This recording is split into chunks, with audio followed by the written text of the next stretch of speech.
Welcome to Bridge Atlantic's interviews, where we get to know the people behind and in front of the creative industries. We're your hosts, music web designer Ross Barber-Smith from Scotland, owner of Electric Kiwi, where we create awesome custom websites for bands, artists and musicians. You can follow me on Twitter, Instagram and Facebook as Electric Kiwi. Yes, and I'm singer-songwriter and multi-instrumentalist, Marcia Novelli from Canada, a man who wears many hats, literally and figuratively. When I'm not releasing music under my own name, I'm producing and mixing records for other artists, or directing and editing music videos and music documentaries. You can follow me on Twitter, Instagram, and Facebook as my name, Marcia Novelli. You can indeed. Mm-hmm. You can indeed. Indubitably. Yes. Our shirts have arrived and are available to purchase on our website. We've got them in 7 different colours, so you've got plenty of choice. There's a link to them in our show notes, so go and get them. And use the coupon code BTAROCKS to receive 10% off your purchase as our way of saying, we love you. Thank you. You rock. You rock. Yes. All of the above. All of the above. So just one more week until my new acoustic EP, The Reimagining Volume 1, comes out. I'm really excited about that. And you can pre-order it and preview it on my website, which was designed by Ross. So you know it's awesome.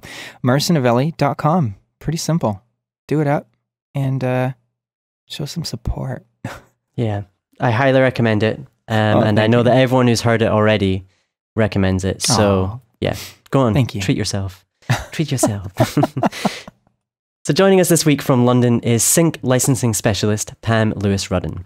Pam is the founder of Plutonic Group Syncs, a boutique third-party licensing agency specialising in music placement for TV, films, advertising, gaming and trailer productions that require music with character and individuality. As a sync licensing specialist, Pam represents artists, songwriters, and premium vintage music catalogues along with music publishing companies globally.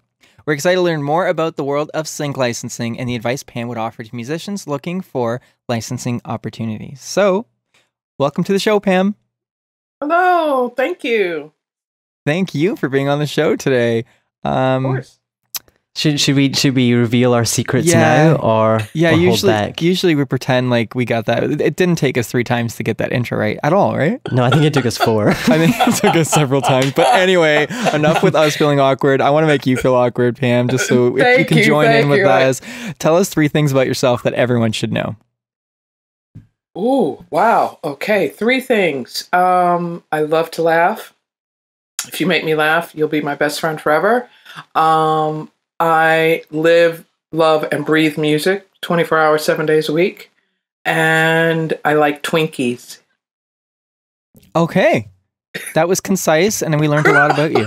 I think that's important. Yeah. I think my favorite is making you laugh. Because, I'm going to say that, we've spent a little time with you before we started this interview today, about a half hour.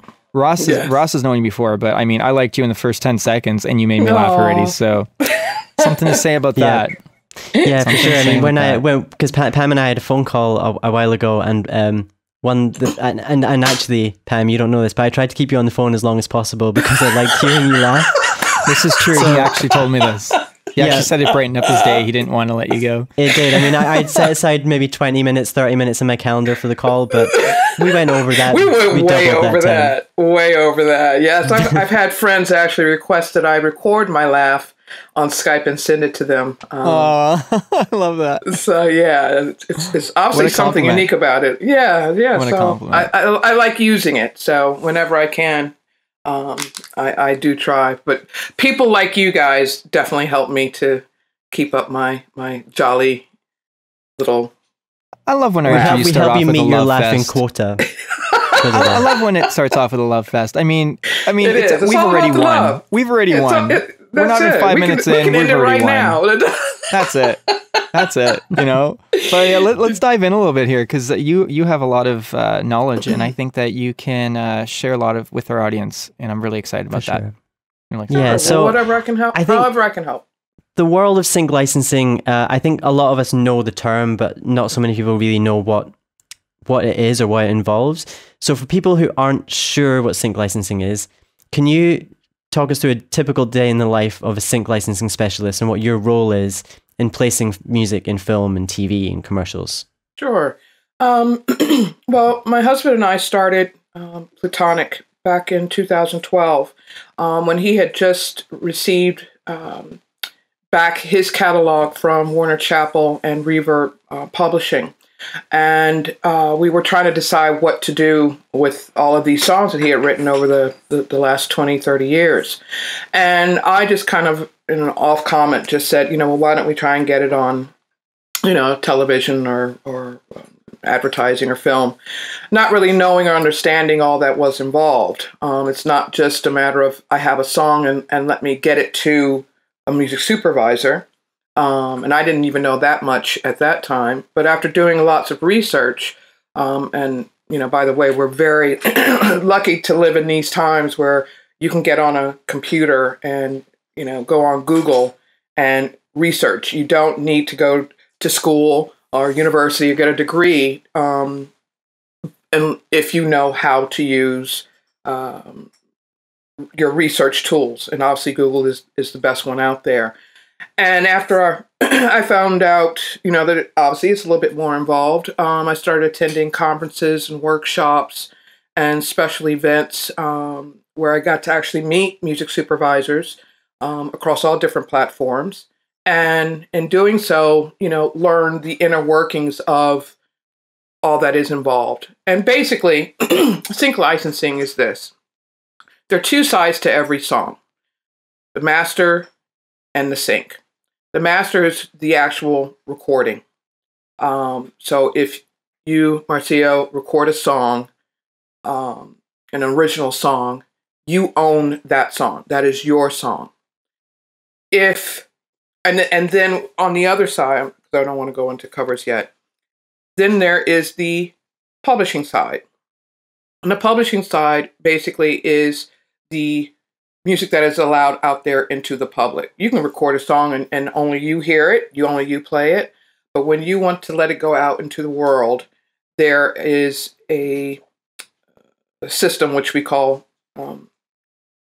how do you put it, sync and master rights. Who owns the rights to those songs? You own the master. What goes out as far as an actual record, CD, the actual recording that you put out into the public, that is the sync side. So what you want to be able to do is give a music supervisor a track where you own both the master side and the publishing side. So all of your music, Marcio, I'm assuming you own the masters and the publishing? Yes. Okay. So you are a perfect candidate for someone like me who is a conduit between you, the artist, and a music supervisor. And that's basically what I do. I'm the middleman who helps you to get your music to those people who are in charge of pitching your music to the directors, the producers, the production companies to get your music into that project that they're working on, be it television, film, advertising, games, trailers. Well, and speaking of which, like, you tend to work mostly with independent artists like myself, which I think is one of the reasons you're on the show, because we think that's beautiful, because there's just such a wide array of music that doesn't get used and can probably benefit everyone involved, because you can probably pitch it for a little less, but yet that's more than the independent artist would get otherwise. You know what I mean? True. So, what I want to ask is, why do you think that it's important that independents get placements, and what are you doing to make that happen right now?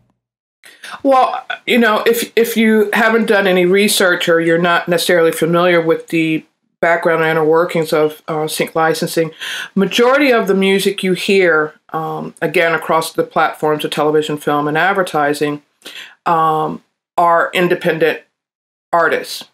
Obviously, there are the major artists who don't really need any assistance in getting placements because everybody already knows who they are. And the reason that you hear more independent music being used is obviously there's a lot more of it these days. Everybody is making music. Anybody can write and create a song. Doesn't necessarily mean that it's sync friendly. And so it's important that independent artists know and understand what the majors are doing, because most supervisors are out there looking for independent music. One, obviously, because it's more accessible. It's less expensive than, say, an Adele or an Ed Sheeran or One Republic. But it's also a little bit more, it's less restricted, I want to say, in a sense of what you will hear from the majors. And a little bit more emotive, maybe a little bit more creative, because it's not necessarily trying to meet the trends. It's more about what somebody feels. And so, and that's important when you're talking about connecting with your audience, is that I can tell whether it's something that's contrived or something that is heartfelt. I've heard songs in shows that I love. I have no idea who it's by, and I fall in love with the artist because of that. I think it's still a way for artists to get discovered, which is obviously a secondary byproduct of the main purpose, which is serving the film or the commercial or whatever it is. But I mean, it's such a win-win for artists, independent artists. And Ross, I know you've definitely heard artists in shows before, and you've told me you've heard it and fallen in love with it. Yep. That's where Shazam comes in handy. Yeah. Exactly. Shazam out and you find out who that artist is, and then you follow them on Twitter, and then you become friends with them. Exactly. Sometimes. Yeah. I do want to go back to just something you said earlier, though. Just to clarify, you're talking about the master and the sync and the publishing. Okay, so is the master the actual recorded piece of work, or is that the actual songwriting? Or is that just completely different? Because you wouldn't ever license out songwriting, because that song can be recorded 10 different times. Now, do you need to, all different 10 versions can be published by different people, right? Of course, yes. It's the master recording you're talking about. The master recording. Right. The song that you actually went and sung into a microphone and recorded on some type of digital So let's output. clarify that. So say I record, I'll just use myself as an example since I have a EP coming out next week. That's another plug. See that? See how I did that? See how I snuck that in there? So say I record a song called Pam is Awesome. Okay. Yeah. And version one of that gets picked up by a label, and they put that out. And they maybe own the publishing or whatever, or part of the publishing. Correct. Hopefully they wouldn't own the publishing. That would screw me over. Or however it works. But then I record an acoustic version of Pam is Awesome. But that master, because I own the songwriting and everything, that I can completely own, and I completely own the publishing for that. Is that correct? Correct. Like, okay, that's cool to know. If you are an artist and you're signed to a publisher, normally you will make some type of agreement. And as you're being signed. And part of the fine print, which everybody should read all of it, is to understand what their permissions and restrictions allow you to do with your music. Obviously, as you become more famous and, you have a million selling records, you can tell somebody how you want it to be. But don't ever give away all of anything. No, of course not. We've seen and heard all the horror stories, and no use. It just makes no sense for us to keep repeating bad history. No, exactly. This is why I love doing this show. I've got to say, I love doing the show, just as a side note, because we get to speak to people like you, and I learn things. I mean, half the times Ross and I are really just asking the questions we want to know, and I figure if I want to know these questions, then there's got to be someone else going to know these questions. Yeah, you're not alone, and that's why it's important for you to do this podcast, because all of the people that you're interviewing are telling you real-time stories as opposed to something historical that happened, 30, 40 years ago. And obviously the music business has changed just from when I entered in the late 80s to now. So understanding the business side, and I think what most people forget is that this is the music business. Sure. And I do understand that when you're an artist, you don't necessarily have the time or wherewithal to delve into the business side, and you will delegate all of that to somebody else. Could you explain the difference between sync licensing and publishing? Sync licensing and publishing are two different entities, like apples and oranges. We work together. We do a lot of,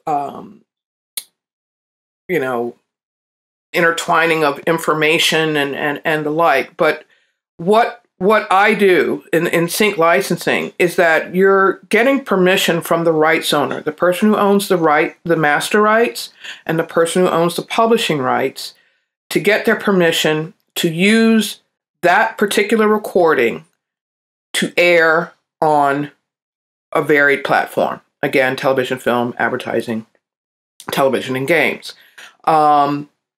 Publishers actually take care of the whole business of your music, as opposed to just getting it synced.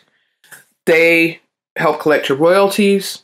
They assist in helping you would say, Marcio, as a songwriter, helping you to connect and collaborate with other songwriters. They sort of like your managers in a way, but just they're for not the song. Just for the song, It's not like your managing day to day. Right. It's the managers of the song. I guess I'm trying to find They don't get your songs way. placed or anything, but they try to maybe get another artist to cover one of your songs. They'll get another artist to cover your songs. They'll pitch you. So if you're a songwriter who's trying to write for other artists, you're going to want to publish. Of course, you need to have a publisher. If you want to get your songs placed in media, you want to get a sync licensing. Right. Makes sense? Well, publishers do sync licensing as well, but it's just not necessarily dedicated. Right. They'll have a department within their company that does sync, but they do hundreds of other things as well. It's just like a record label. A record label, they have finance, they have legal, they have marketing, they have PR. It's so varied and it's Bridge so Atlantic large. has Ross and I. Exactly. And a couple people that visit the show. See how it works? See, just like that. So no, again, I think that helps clarify it quite a bit, actually, because it does. Yeah, I think that's a perfect, simple explanation of it without going into too much detail. Yeah, I was trying to find a way to make it simple because I think people they look on the internet and they get confused. And basically, a publisher is someone who takes care of the song, and that song has many tentacles, whereas I only work on sync. You're one of the tentacles. I'm one of the tentacles. You're go. A dedicated tentacle. I like that. There you go. That's me. I'm going to put that on my website. There we go. Please do. There we go. There you go. There's my byline. Perfect. Thank you. Let me be your dedicated tentacle. There we go. See? Doesn't that have a ring to it, though? Hello, Ross. Doesn't it? Will you work on my new website? Yep, okay. That's going to be. I hope you're writing this one down. of the main focus points. Thank you very much. Thank you very much. You're welcome. I love the way this all works. It's perfect. Right? Yeah. Oh my gosh. So please understand that, even if you're signed to a record label, there are people who are signed to record labels who don't have publishing. And that's where you get copyright control. Right? Okay.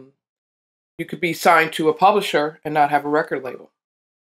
Not be signed to a record label because maybe, like my husband or with you, Marcio, you write songs, you create your own songs, and that's obviously what has transpired over this last decade and a half of the independent, and it's literally being independent, where you do not have to have a publisher or a label to create and put out music and distribute music. You can do it yourself. But again, if you're going to do that, you have to understand what a publisher does and what a record label does. So your whole entity has a foundation that works within this industry. Are you ready for 20 questions? Oh my God. Okay. You're ready. You're always ready. I can tell. Ready. You're just one of those people that are always ready. I know. Okay. I just got that vibe. All right, let's do this. Coffee or tea? Tea. Meat or veggies? Can I have a mixture? Well, sure. I guess. I can't believe I'm letting you get away with that. I'm the vegan on the show here, and I'm letting you get away with meat or veggies. Meat. What am I thinking? That's big. I must really like you. Twitter or Facebook? Oh, Twitter. Talent or attitude? Talent. You're in London, England. So I'm going to ask you, Brooklyn or London? Hello. Because I'm mean like that. I mean, really? Brooklyn. Hello. It was a no-brainer then. You could ask. Yeah, you could ask another question. That's an obvious one. Yeah, Brooklyn. Let me repeat myself. Brooklyn. Go ahead. So, indie or major? Indie. Yoga or yogurt? Yogurt. CD or vinyl? Vinyl. Mad Men or The Sopranos? Oh, that's so not fair. Mad Men because of the music. Education or experience? I'll say experience. Canada or Scotland? God. You know, as a kid, I always wanted to have a castle in Scotland. I that when I grew up, that's what I wanted to have. So I'm not answering that. Okay, we're really Well, you've had your one and only pass. This is, yeah, we only allow one pass an episode. Okay, all right, okay, that's my pass. So this one's kind of a UK versus USA question. So Cadbury's or Hershey's? Hershey's. Sorry. She didn't. You even, should be she sorry. Didn't even flinch for that one. Style or substance? Substance, yeah. Because I'm stuck in the 90s, as Marcio likes to remind me. He really is. Sometimes I wave Friends to him or like, "How's Seinfeld?" the 90s there? How's the 90s, Ross?" It's okay. My first record was pretty much stuck in the 90s, so it's okay. I don't know what I've I'm learned saying. so much about you, Ross, on this podcast. I know. For me, because I'm old school, it'll be Seinfeld. Ghost or Dirty Dancing? Ghost. Michael Jackson or Michael Bolton? Keeping in mind that Michael Bolton recently tweeted us. But bear in mind, sadly, Michael Jackson cannot tweet us. Yeah, so Michael Bolton. In his Michael defense. Bolton, and obviously, I mean, that goes unsaid. If he tweeted you guys, then hey. Don't let me encourage it, though. Please tell us your honest answer. No. Michael Bolton or Michael Jackson? Yes. Real question. I'm originally from Gary, Indiana, so I kind of have to go with Michael Jackson. There you go. Sorry, yeah. But I do like Michael Bolton. Sure. And it seems like he has a great sense of humor. But we And just that too. get on the show, Michael. Come on, man. Yeah. Come on. Michael! We talk about you every week for 2.5 years. Come on, man. I know, free publicity. It's the least you can do. You probably sold like an extra 7 records because of us. Maybe 8. Yeah, maybe. I'll go out and buy 2 today. Yeah. That's 10. Ding, ding, ding, Pam, ding. Celine Dion or Marilyn Manson? Marilyn Manson. Ah, nice. Yeah. Although Celine has the voice. Come on. Yeah, she Yeah, does. but, you know. But Marilyn Manson's badass. Yeah, see, badass. that's me. I like bad boys. I love it. Now, this question, please don't overthink this question. A lot of people have the tendency to overthink it. Okay. Whale or kale? Kale.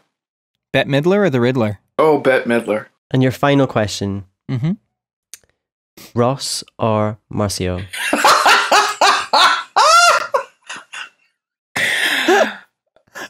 I might take That's that my- laugh. We might just start the show off with that laugh. That was like, your laugh is not only amazing, but that was like a perfect example of your laugh right there. Like right there. No. I like Marcia Ross.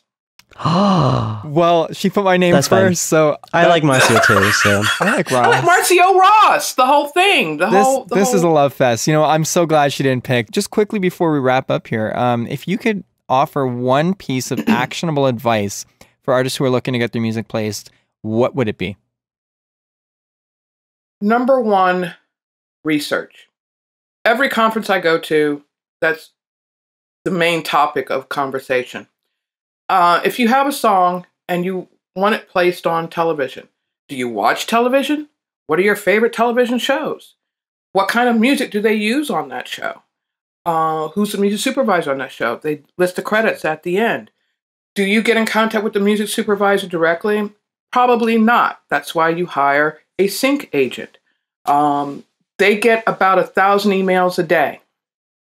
And why should they look at yours when they have 999 sitting there in their inbox and they don't know who you are? So the whole point of having or enlisting the services of a sync agency, and I'm not just saying Plutonic, there are several of us all over the world. But you want to work with somebody who actually already has a working relationship with the supervisors. It helps you to be able to do what you do, which is create music and write music and collaborate and the like. But the way that I work is that I keep you updated on what's going on, if anything is going on. understand that it's not going to happen. Just because you gave me a song on Monday doesn't mean you're going to get a sync on Friday. It could take up to a year. Right. And how would they get your attention if they wanted to work with you? Like, what are you looking for? First things first, when you go on my website, and I have a little music submission tab, and I've written down everything you have to do. But why people don't read... Oh, geez. Yeah, so just follow the basic instructions there. Don't insult you, basically. Don't insult Don't waste your time. Don't insult my intelligence. Absolutely. And don't waste my time. Because Absolutely. if you don't bother to take the time to read the fine print, I will open your email, because I listen to everything that comes in. I mean, everything. Because if you don't, then you might miss that gem. Really, the only important thing is the song. The main thing I have to know is who owns the masters and who owns the publishing. Because if it's with a major, then I normally don't work with things that are attached to a major because it's too much of a complicated situation. Right. Unless I have a relationship with that major already, which I do have with a few. But to make it, there's one stop and easy clear. One stop means that without calling 20 other people to get approval, if that supervisor wants that song to air in that particular episode, they have my permission to do so. Easy clear means that I have to make at least 1 or 2 phone calls to get permission, to get approval to use that song in that episode or else it's not really worth your project. time either. If you got to be going through a dance between 20 different people, and it makes sense. You know what? It also seems like just to even simplify it further, it's almost like you're akin to a publicist in a way. The publicists are the gatekeepers between the artist and the press. I would call you the gatekeeper between the artist and getting placed in any bit of media. I mean, it's quite simple when you just reduce it to that. It's very simple. Yeah. It's just like I have an article on my website called "What Makes a Song Licensable." Because not every song that you've ever heard has a friendly take with what's currently being aired, on whatever media platform. Right. So, if you want your song to be in a video, in a video game, what type of music is being used, let's say in Assassin's Creed? They're not using Celine Dion, so know where your music fits. I think sync has to be a part of your marketing strategy. It's not the end all be all. It has to be a dedicated tentacle. It has to be a tentacle. The artist needs to be the octopus, and you need to have, well, maybe not just octopus or tentapus. I don't know what you want to call it. That sounds awful. But you need to, just like me. I'm starting to grow tentacles. This is kind of an okay analogy, I guess. I've got a few tentacles, and a few people that are working with for the creature there, which is me, and you need to be one of those arms, one of those tentacles. And it's as simple as that. Now, where can people find you online the best? I think you mentioned you like Twitter the best. I love Twitter. You like Twitter? I like Twitter. Yeah, so what's your Twitter? How can people find you and connect with you and possibly hire you to be one of their tentacles? Your dedicated tentacle. Yeah. Yes. You can reach me. Actually, the best way to reach me is on our website. Okay. Because on Twitter, I really don't like people pitching me there. Right, it gets lost in the shuffle. It does. And I might miss it completely, because the timeline just, it flows. Yeah, of course, I hear you. But you can follow me, obviously, and kind of see what I'm thinking, kind of music that I'm listening to, and artists that, we're working with, just to get a vibe and feel of who I am and what I'm like and, musically. So it's Plutonic GRP Sync. So I couldn't. Perfect. We'll put that. It'll be right under your name.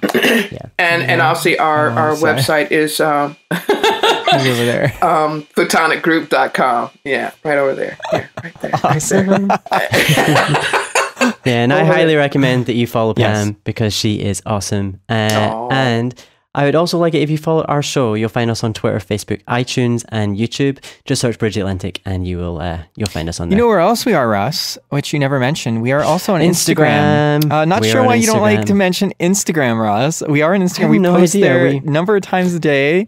As for me, I've got a brand new acoustic EP, The Reimagining Volume 1, coming out next week. I'm also working on my second full-length solo album, and you can actually pre-order them both at marcionovelli.com/pledge.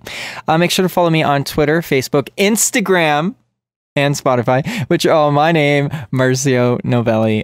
Don't be afraid to say hi. I do like to chat with people who are either into my music or appreciate the Bridge Atlantic show we do here. And anyone else, you can go fuck yourself. No, I'm just joking. Just say hi. Anyone, come around, say hi, let's chat. Let's have a conversation. Yeah. But seriously, if you're talk not, it out. But really, if you're not supporting something, you do go fuck yourself. Anyway. And I'm working on voices for various artists at the moment, and you can check out my work and my blog at electrickiwi.co.uk. You'll find me on Twitter and Instagram as Electric Kiwi, and on Facebook, Electric Kiwi Design. Did I mention Instagram? You did mention Instagram. This episode was brought to you by Chris Keaton, Joe Centenary, Buck Naked Soap Company, 30 Roses, our girl 30 Roses, and Social Surge. All links are in the show notes, so please check them out because they do keep this show alive. Yeah. They do. And if you want to sponsor the show, visit patreon.com/BridgeAtlantic and you can be one of our mini tentacles. Wow. Oh, I love it. I love it. Maybe they can be the suction cups on the tentacles if they just want to do for as low as $1. Are you calling them suckers? Are you calling our sponsors suckers? Not directly, but anyway, Pam, this has honestly been great. I'm grateful that Ross has introduced us because you're definitely a very special spirit. Thank you. And I am so happy I finally got to be a part of this show. And please, if you ever need me back, I'm here for comic relief, or laugh tracks, whatever you need. We might just do that. that. I've noted that in my diary. Please do.